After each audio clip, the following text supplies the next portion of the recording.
Teotlak, Buenas tardes, good afternoon. My name is Kuetzpal. I welcome you to my YouTube channel, El Mundo Kuetzpal, where I can teach you everything I know, or at least what I know. And then you can share also. I'm a professional artist and illustrator. I come from a long line of curanderas, that's native healers, but my method of healing is through my art and spiritual ritual.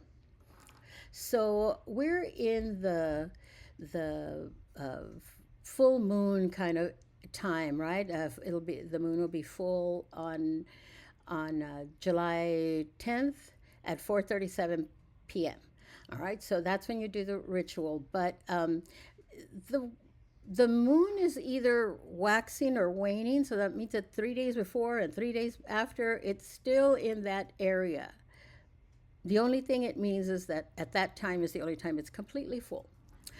What is the full moon, right? A full moon is a phase in the moon that appears to be fully illuminated from the Earth's perspective. This occurs when the sun, Earth, and moon are aligned in a straight line, right? The moon and the sun are on the exact opposite sides of the Earth. The sun's light shines directly onto the portion of the moon that is visible to us and creates a bright full moon. The full moon's phase comes about 15 days after the new moon. Uh, so it's either waxing or waning, right? No matter how full it appears to be, it's only full on July 10th, 4:37. Now, if you can't do the ritual during that time, that's fine. You can do it 3 days before, 3 days after.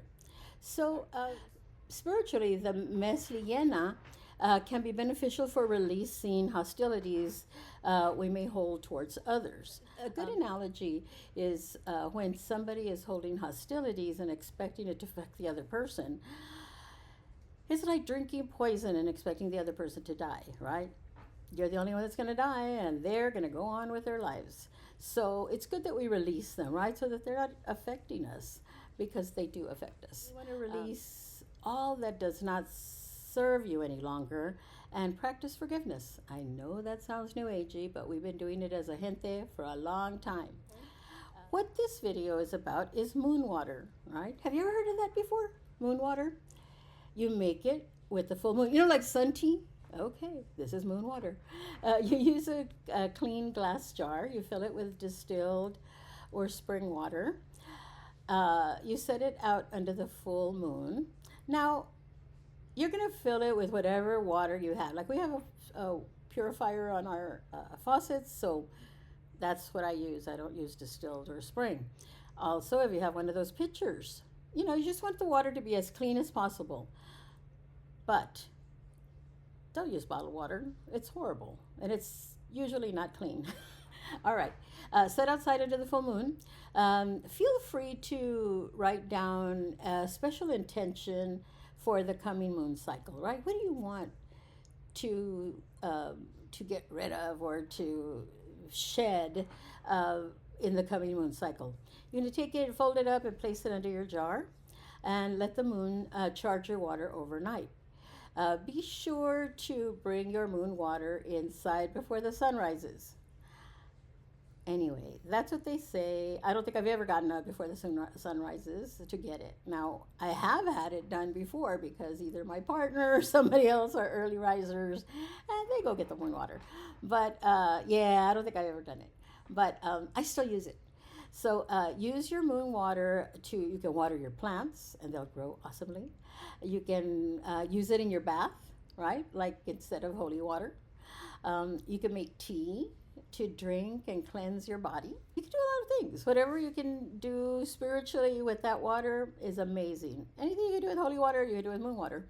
All the while reflecting on your set intention. The full moon is Thursday, July 10th at 4:37 p.m. Right, and it's called the buck moon, right? The venado macho, and so the reason they call it that is because this is the time when the buck's antlers are growing, right? So it's a good symbol. It was a symbol for Native culture for us to be growing, right, and learning things. What better way to learn than to reflect on all the crap we do and things we get upset about, and have them cleanse from us. The next moon, full moon, is the sturgeon moon. It's August 9th. And then after that, the corn moon, September 7th. Hunter's moon is October 6th. And the beaver's moon is November 5th. And then the sturgeon moon is December 4th. Now, all of these moons are named through Native American culture because that's how we kept time, right? All these different moons and what they remind us of, right? So, and how we keep track. This is following the regular calendar. We follow the Mexica calendar, so the end of the year won't be until February. So I'll give you January and February. And then our new year will start with the spring equinox, which will be in March, yeah. All right, so I'd like to ask you to subscribe and to like and to help me grow my channel. I want to thank and acknowledge Universidad Nahuatl in Ocotepec, Mexico. They taught me a lot of beautiful things. And I'd like to thank my cultura, Payaya, through my mom, Ripanapache, through my dad, the Coahuilteca, which is a combination of a lot of different nations, the Mexica, which is most commonly known as Aztec, and the Maya culturas. I also like to thank Casa Guajardos for always being there for me. I love the people over there. My mother always used Casa Guajardo in her curaciones because they were a family, and she trusted that. And so she would always go to the Señor Guajardo whenever she had an issue with something that she couldn't fix, right? And so she usually much could fix anything. And so Casa Guajardos is on 5223 South Florida Street in San Antonio, Texas, 78214. Now, if you go there, know that it's a ritual, right? Don't go in there thinking you're gonna be there for 15 minutes and they're gonna see you and you're out and you get frustrated because you have to wait in line and all this stuff, right? No, it's a sacrifice, right? To be able to sacrifice this time so that you can heal yourself, all right? It shouldn't seem like it's difficult, but I've seen them go off. Anyway, so go in there with a lot of generosity of spirit. And so if you aren't in San Antonio and you can't get there, you can dial 210-922-8949 and either ask for Eddie or make an appointment to speak with Eddie. And you can pay him over the phone and he'll give you whatever you need and they'll mail it to you, actually. So yes, and you can also look on our website. We have corazones.store. We have some cositas there. Nothing like Guajardos, definitely, but there's some cositas there you can buy. And then look for us at the markets and things like that. If you're interested in receiving El Mundo Kuetzpal newsletter, connect to El Mundo Kuetzpal website on kuetzpal.com and just request it. Okay, Tazokamati, gracias, and thank you for watching. Su servidora, Kuetzpal.